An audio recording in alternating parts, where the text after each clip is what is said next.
ஆனா சொல்றதுக்கு தான் நேரம் இல்லை. இந்த அரசை பொறுத்த வரைக்கும் ஒரு சாதனை செஞ்சா அதை மிஞ்சிறதா இன்னொரு சாதனை வரும், அடுத்து அதை விஞ்சிறதா மற்றொரு சாதனை வரும். இப்படி சாதனைக்கு மேல் சாதனை, சாதனைகளை படைக்கிறது தான் நம்முடைய திராவிட மாடல் அரசு. மாண்புமிகு பேரவைத் தலைவர் அவர்களே, இன்னையோட நான் பொறுப்பேற்று, இந்த அரசு பொறுப்பேற்று இன்னையோட 1724 நாள் ஆகுது. 1724 நாள் ஆகுது. இந்த 1724 நாட்கள்ல 8655 நிகழ்ச்சிகள்ல நான் கலந்துகிட்டு இருக்கேன். 15117 அரசு கோப்புகள்ல கையெழுத்திட்டு இருக்கிறேன். சென்னையை தவிர்த்து மற்ற மாவட்டங்களுக்கு 173 முறை பயணத்தை நான் மேற்கொண்டிருக்கிறேன்.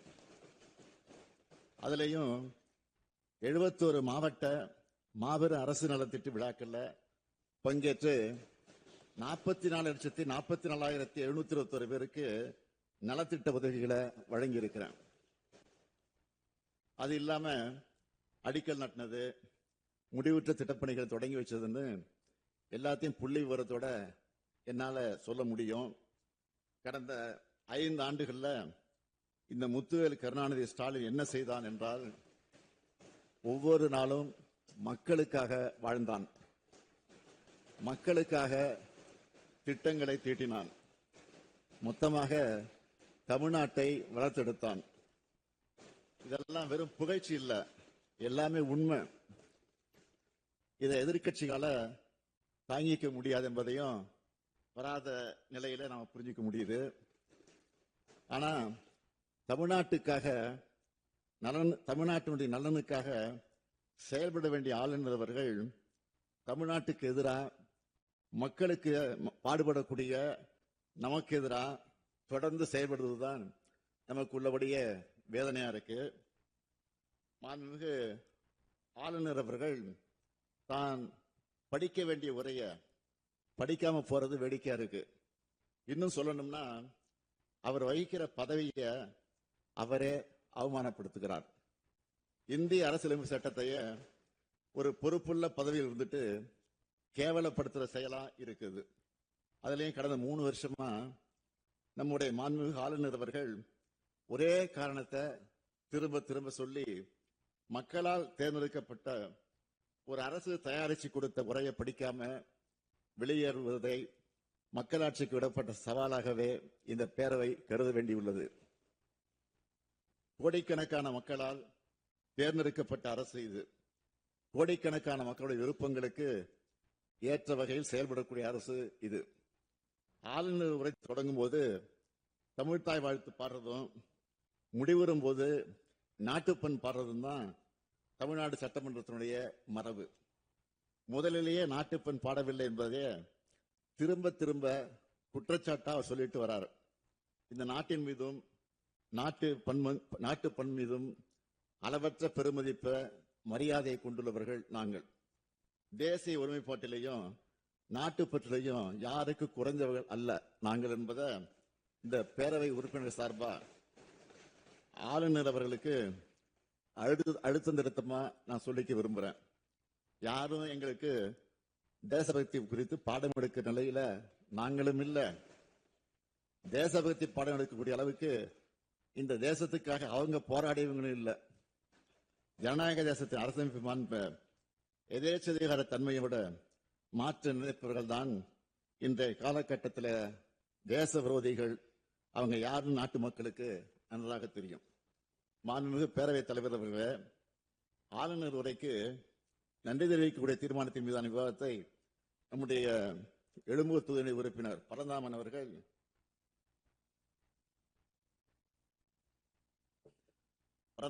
தொடங்கி நிறைவாக மாண்புமிகு எதிர்க்கட்சி துணைத் தலைவர் அவர்களோட பேசியிருக்கிறாங்க.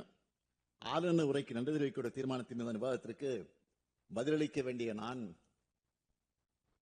இன்று ஆளுநருக்கு விளக்கம் அளிக்க வேண்டிய நிலையில, பேசக்கூடிய நிலையில நின்று கொண்டிருக்கிறேன். இது பேரறிஞர் பெருந்தகை அண்ணாவும் முத்தமிழறிஞர் கலைஞரும், இன்னும் சொன்னால் மக்கள் தலைவர் எம்ஜிஆரும் அம்மையார் ஜெயலலிதா அவர்களும் எதிர்கொள்ளாத நெருக்கடி. அவங்க காலத்தில் இருந்த ஆளுநர் கூட இப்படி இல்லை. ஆனா முரண்பாடுகள் இதயத்தில் இருந்தாலும் அதை ரணமாக்கும் வகையில் செயல்பட்டதில்லை. அந்த வகையில் அளவுக்கு அதிகமான சோதனைகளை எதிர்கொண்டவனாக நான் நின்று கொண்டிருக்கிறேன். என்னை பொறுத்த வரைக்கும் சோதனைகள் எனக்கு புதிதல்ல. சோதனைகளை வென்று வளர்ந்தவன் நான். என்னை சீண்டி பார்ப்பவர்கள் மனசுக்குள்ள மகிழ்ச்சி அடையலாமே தவிர அது என்னை எதுவும் செய்ய முடியாது. மாண்புமிகு ஆளுநர் அவர்கள் தன்னுடைய உரையை வாசிக்காம வெளியேறினது ஏன் என்பதற்காக 13 குற்றச்சாட்டுகளோட ஒரு அறிக்கையை ஆளுநர் மாளிகை வெளியிட்டிருக்கு. நான் அவருக்கு சொல்ல விரும்புவது, கடந்த நிதியாண்டுல 11.19 விழுக்காடு அளவுக்கு நாட்டிலேயே உயரிய பொருளாதார வளர்ச்சியை தமிழ்நாடு அடைஞ்சிருக்கு. 14 ஆண்டுகளுக்கு பிறகு தமிழ்நாடு மீண்டும் இரட்டை இலக்க பொருளாதார வளர்ச்சியை எட்டியிருக்கு. இதை சொல்றது நாங்கள் அல்ல, ஒன்றிய அரசின் புள்ளியியல் துறை. ஆளுநர் கேள்வி கேட்கணும்னா அவரை இங்க அனுப்பி வச்சாங்களே ஒன்றிய அரசு, அவங்களத்தான் போய் கேட்கணும். இன்னும் அவருக்கு நான் சில புள்ளி விவரங்களை சொல்றேன்.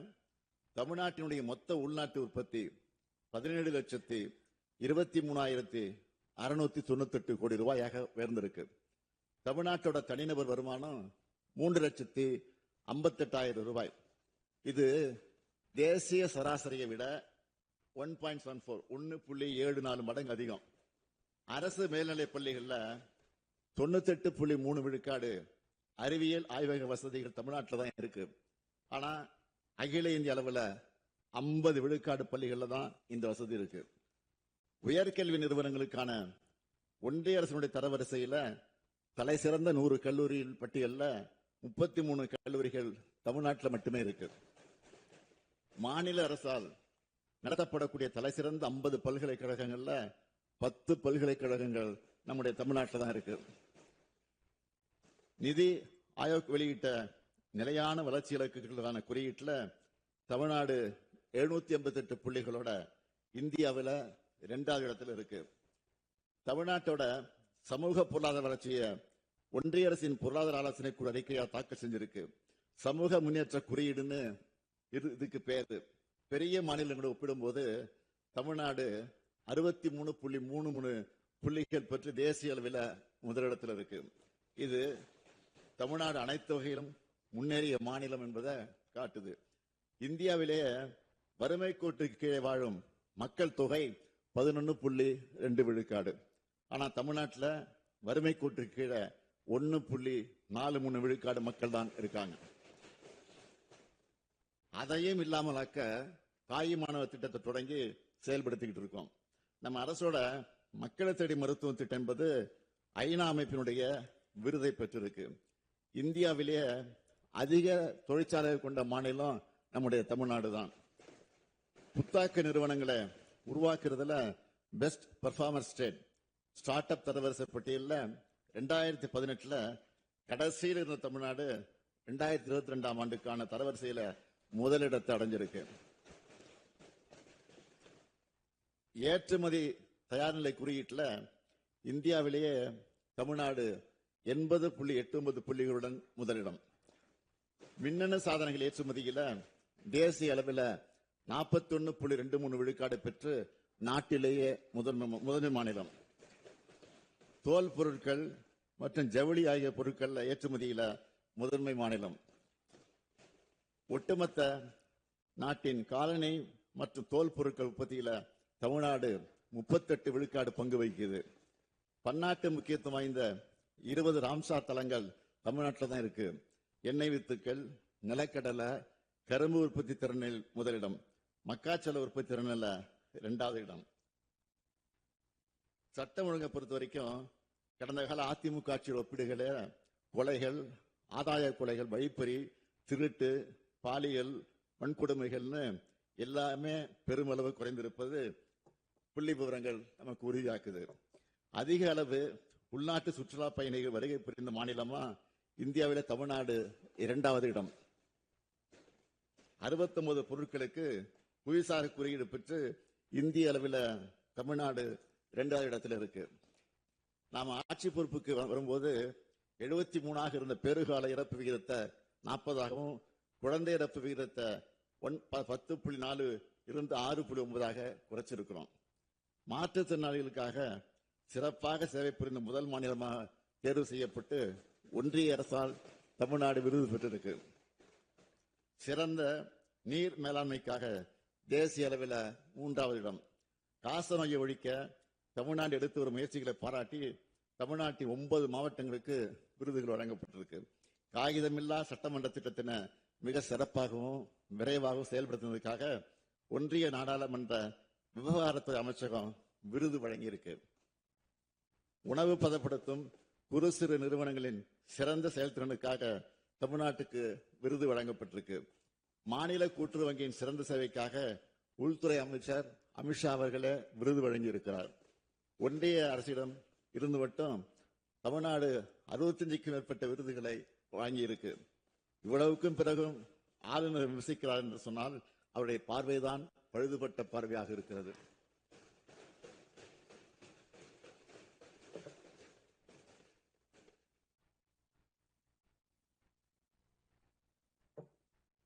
நம்ம அரசு செஞ்சிட்டு இருக்கக்கூடிய திட்டங்களை பார்த்து கேட்டு அவற்றை தங்களுடைய மாநிலங்களிலையும் செயல்படுத்த பல்வேறு மாநிலங்களிலிருந்து அதிகாரிகள் வந்து தெரிஞ்சிட்டு போறாங்க.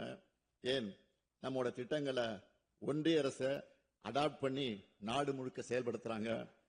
நம்ம விமர்சிக்கிற ஆளுநருக்கு இதெல்லாம் மட்டும் தெரியாம இருப்பதுதான் வியப்பா இருக்கு.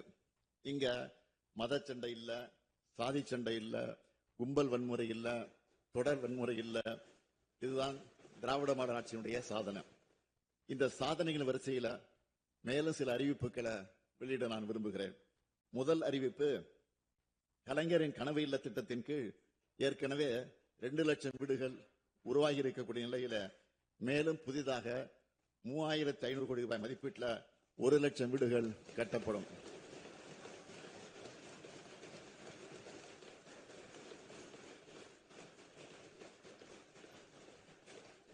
இரண்டாவது அறிவிப்பு, கிராமப்புற பொருளாதாரத்தின் உயிர் நாடியாக விளங்குகிற ஊரக சாலைகளை மேம்படுத்துகிற முதல்வரின் கிராம சாலைகள் மேம்பாட்டு திட்டத்தின் கீழ் 8,911 கோடி ரூபாய் மதிப்பில் 20,484 கிலோமீட்டர் நீளம் உள்ள கிராம சாலைகள் மேம்படுத்தப்பட்டுள்ளது. மேலும் புதிதாக 1,088 கோடி ரூபாய் மதிப்பீட்டில் சுமார் 2,200 கிலோமீட்டர் கிராம சாலைகள் மேம்படுத்தப்படும். மூன்றாவது அறிவிப்பு, ஏழை மற்றும் விளிம்பு நிலையில் வாழும் மக்களை பாதுகாக்கும் சமூக பாதுகாப்பு திட்டத்தின் கீழ் ஏற்கனவே 33,60,000க்கும் மேற்பட்ட மூத்த குடிமக்கள், மாற்றுத்திறனாளிகள், கைம்பெண்கள், விவசாய தொழிலாளர்கள், விவசாயிகள், கணவனால் கைவிடப்பட்ட ஆதரவற்ற பெண்கள் மற்றும் 50 வயதுக்கு மேற்பட்ட ஆதரவற்ற திருமணமாகாத பெண்கள் மாதாந்திர ஓய்வூதியம் பெற்று வரும் நிலையில் உங்களுடன் ஸ்டாலின் திட்டத்தின் கீழ் அளித்த விண்ணப்பங்கள் உள்ளிட்ட கோரிக்கைகளின் அடிப்படையில் கூடுதலா 1,80,000 நபர்களுக்கு மாதாந்திர ஓய்வூதியம் வழங்கப்படும். இதற்கான விழா வரும் 4/2/2026 அன்று தமிழ்நாடு முழுவதும் நடைபெறும் மகிழ்ச்சியுடன் தெரிவித்துக் கொள்கிறேன். அடுத்த அறிவிப்பு, இந்தியாவில் வேற எந்த மாநிலத்திலும் இல்லாத வகையில முதல் முறையா முத்தமிழறிஞர் கலைஞர் அவர்கள் தான் 2008 சத்துணவு ஊழியர்களுக்கு காலமுறை ஊதியம் வழங்கினார். அந்த சாதனையின் தொடர்ச்சியாக சத்துணவு அமைப்பாளர்கள், அங்கன்வாடி பணியாளர்கள், கிராம ஊராட்சி செயலாளருக்கான ஓய்வூதியம் 2,000 ரூபாயிலிருந்து 3,400 ரூபாயாகவும், பணி நிறைவின் போது அவங்களுக்கு வழங்கப்படும் ஒட்டுமொத்த தொகை 1 லட்சம் ரூபாயிலிருந்து 2 லட்சம் ரூபாயாகவும் உயர்த்தி வழங்கப்படும். குறு அங்கன்வாடி பணியாளர்கள் மற்றும் வனக்கள பணியாளர்களுக்கான சிறப்பு ஓய்வூதியம் 2,000 ரூபாயிலிருந்து 3,200 ரூபாயாகவும், பணி நிறைவின் போது அவர்களுக்கு வழங்கப்படும் ஒட்டுமொத்த தொகை 1 லட்சம் ரூபாயிலிருந்து 2 லட்சம் ரூபாயாகவும் உயர்த்தி வழங்கப்படும். அங்கன்வாடி உதவியாளர்கள், சமையலர்கள், சமையல் உதவியாளர்கள் மற்றும் தூய்மை பணியாளர்களுக்கான சிறப்பு ஓய்வூதியம் 2,000 ரூபாயிலிருந்து 3,000 ரூபாயாகவும், பணி நிறைவின் போது அவங்களுக்கு வழங்கப்படும் ஒட்டுமொத்த தொகை 50,000 ரூபாயிலிருந்து 1 லட்சம் ரூபாயாகவும் உயர்த்தி வழங்கப்படும். சிறப்பு ஓய்வூதியம் பெற்று வரும் சத்துணவு அமைப்பாளர்கள், அங்கன்வாடி பணியாளர்கள், கிராம ஊராட்சி செயலர்கள் இறந்து விட்டால் அவங்களுடைய குடும்பத்துக்கு குடும்ப ஓய்வூதியமாக 1200 ரூபாயும், மேலும் சிறப்பு ஓய்வூதியம் பெற்று வரும் குறு அங்கன்வாடி பணியாளர்கள் மற்றும் வனக்கல பணியாளர்கள் உள்ளிட்ட இதர சிறப்பு காலமுறை உதவி பணியாளர்கள் இறந்துவிட்டால் அவங்களுடைய குடும்பத்துக்கு குடும்ப ஓய்வூதியமாக 1100 ரூபாயும் வழங்கப்படும். மேலும் சிறப்பு ஓய்வூதியம் பெற்று வரும் அங்கன்வாடி உதவியாளர்கள், சமையலர்கள், சமையல் உதவியாளர்கள் மற்றும் தூய்மை பணியாளர்கள் உள்ளிட்ட இதர சிறப்பு காலமுறை ஊதிய பணியாளர்கள் இறந்துவிட்டால் அவங்களுடைய குடும்பத்துக்கு ஓய்வூதியமாக 1000 ரூபாய் வழங்கப்படும். சிறப்பு ஓய்வூதியம் பெற்று வரும் மேற்கூறிய பணியாளர்கள் உயிரிழக்க நேரிட்டால் இறந்த பணியாளர்கள் இறுதிச் சடங்கு செலவினங்களுக்காக 20,000 ரூபாய் வழங்கப்படும். இந்த அறிவிப்புகள் மூலம் தற்போதுள்ள சிறப்பு காலமுறை ஊதிய பணியிடங்களில் பணிபுரிந்து வரும் பணியாளர்களும் இத்தகைய பணியிடங்களில் பணிபுரிந்து ஓய்வு பெற்ற 1.5 லட்சத்திற்கும் மேற்பட்ட ஓய்வூதியாளர்களும் அவருடைய குடும்ப உறுப்பினர்களும் பயனடைவாங்க. அடுத்த அறிவிப்பு, அரசு பள்ளிகளில் பகுதி நேர ஆசிரியர்களா பணிபுரிந்து வரும் ஆசிரியர்கள் தங்களுடைய பல்வேறு கோரிக்கைகளை வலியுறுத்தி போராட்டத்தை நடத்தி கொண்டிருக்கிறாங்க. இந்த கோரிக்கைகள்ல ஆசிரியர்களுக்கான ஊதிய உயர்வு மற்றும் விடுமுறை காலமான மே மாசத்துல அவங்க கோரின ஊதியம் ஆகியவை ஏற்கனவே அறிவிக்கப்பட்டுள்ளது. அவங்க அடுத்த முக்கிய கோரிக்கையான நிரந்தர பணி நியமனத்தை பொறுத்த வரைக்கும் ஒரு அறிவிப்பை நான் வெளியிடுகிறேன். அரசு பள்ளிகளில் காலியா இருக்கக்கூடிய நிரந்தர ஆசிரியர் பணியிடங்கள்ல பகுதி நேர ஆசிரியர்கள் நியமனம் செய்யப்பட ஏதுவா, இதற்கான தேர்வுகள்ல பகுதி நேர ஆசிரியர்களின் பணிக்காலத்தை அடிப்படையாக கொண்டு அவங்களுக்கு சிறப்பு மதிப்பெண் அளிக்கப்படும். இதற்கான ஆணைகள் விரைவில் வெளியிடப்படும்.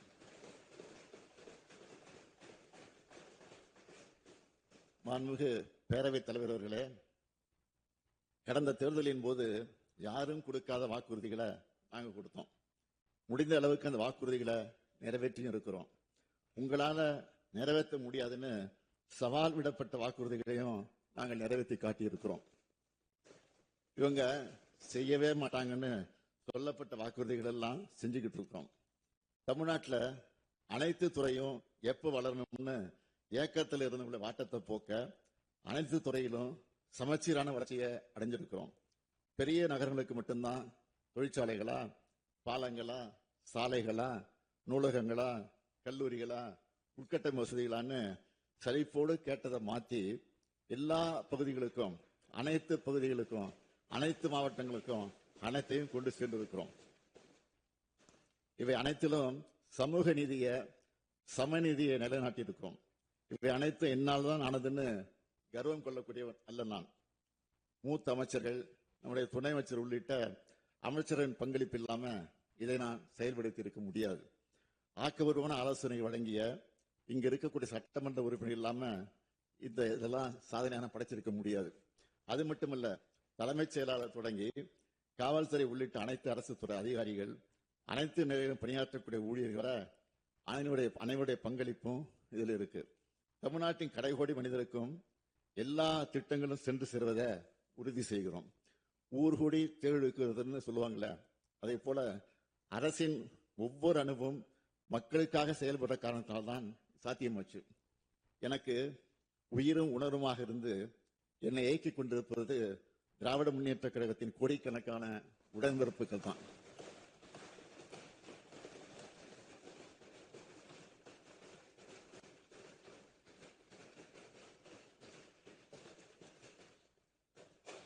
எனக்கு மன வலிமை கொடுப்பதும் அனைத்து வகையிலும் தோல் கொடுப்பதும் எங்களுடைய தோழமை கட்சிகள் தான். ஜனநாயகத்தின் ஒரு பக்கம் ஆளுங்கட்சின்னா இன்னொரு பக்கம் எதிர்கட்சிகள். மக்கள் மன்றத்தில் தேவையற்ற பல விமர்சனங்கள் செஞ்சாலும் இந்த சட்டமன்றத்தில் சில ஆலோசனைகள் வைத்திருக்கக்கூடிய எதிர்கட்சி உறுப்பினர்களுக்கும் என்னுடைய நன்றியை தெரிவிச்சுக்கிறேன். கனிவான நேரத்தில் கனிவாகவும், கண்டிக்க வேண்டிய நேரத்தில் கண்டிச்சும் ஆசிரியராகவே செயல்பட்ட பேரவைத் தலைவர்களுக்கும் நன்றி. துணைத் தலைவர், பேரவை செயலாளர் உள்ளிட்ட அனைவருக்கும் நன்றி தெரிவிச்சுக்கிறேன். மாண்புமிகு பேரவைத் தலைவர் அவர்களே, இந்த ஆளுநர் உரைக்கு நன்றி தெரிவிக்க தீர்மானத்தின் மீது 17 உறுப்பினர்கள் பேசியிருக்கிறாங்க. 5 உறுப்பினர்கள் 58 திருத்தங்களை வழங்கி இருக்கிறாங்க. இந்த அரசுக்கு உதவுற வகையில பல்வேறு ஆக்கப்பூர்வமான ஆலோசனைகளையும் விமர்சனங்களையும் தெரிவிச்சிருக்கிறாங்க. அதே போல சில கோரிக்கைகளையும் முன் வச்சிருக்கிறாங்க. அவை அனைத்தும் அமைச்சர்களுக்கு அனுப்பி வைக்கப்பட்டு உரிய நடவடிக்கை எடுப்பதற்காக முயற்சி மேற்கொள்ளப்படும். உங்களுடைய ஆலோசனைகளை கருத்திலே கொண்டு அதில் நியாயமான கோரிக்கைகளை இந்த அரசு உறுதியாக நிறைவேற்றும்.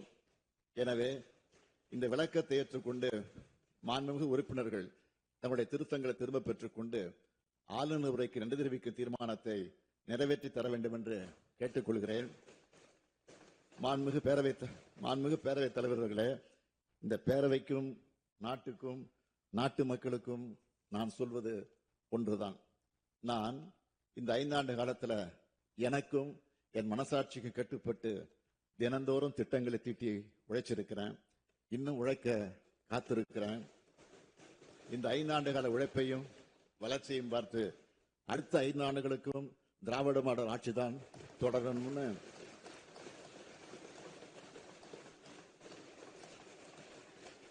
அடுத்த